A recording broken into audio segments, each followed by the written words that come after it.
How Starbucks became $100 billion chain. మనకి road side 20 rupees coffee దొరుకుతుంటే Starbucks కి వెళ్ళి ఎందుకు తాగుతున్నాం అంటే కొంతమంది తాగుతున్నారు. So here is why.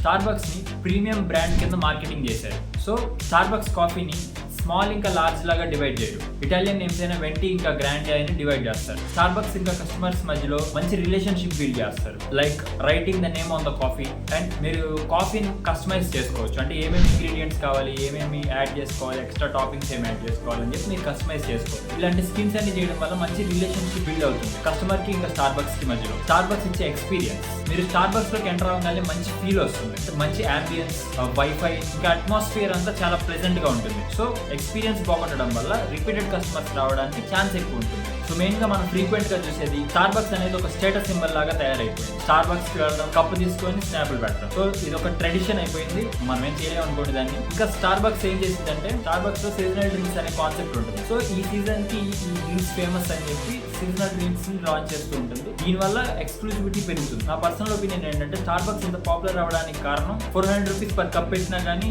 కొంటున్నారంటే main reason ప్రతి ఒక్క ఇండివిజువల్ కి ఇంపార్టెన్స్ ఇవ్వడం. ఈ 4 సెగ్మెంట్స్ వల్ల స్టార్బక్స్ ఇంకా రన్ అవుతుందని చెప్పి నేను పర్సనల్ గా బిలీవ్ చేస్తాను. సో ఇలాంటి బిజినెస్ ఇన్ఫర్మేషన్ కావాలంటే కన్సిడర్ టు ఫాలో.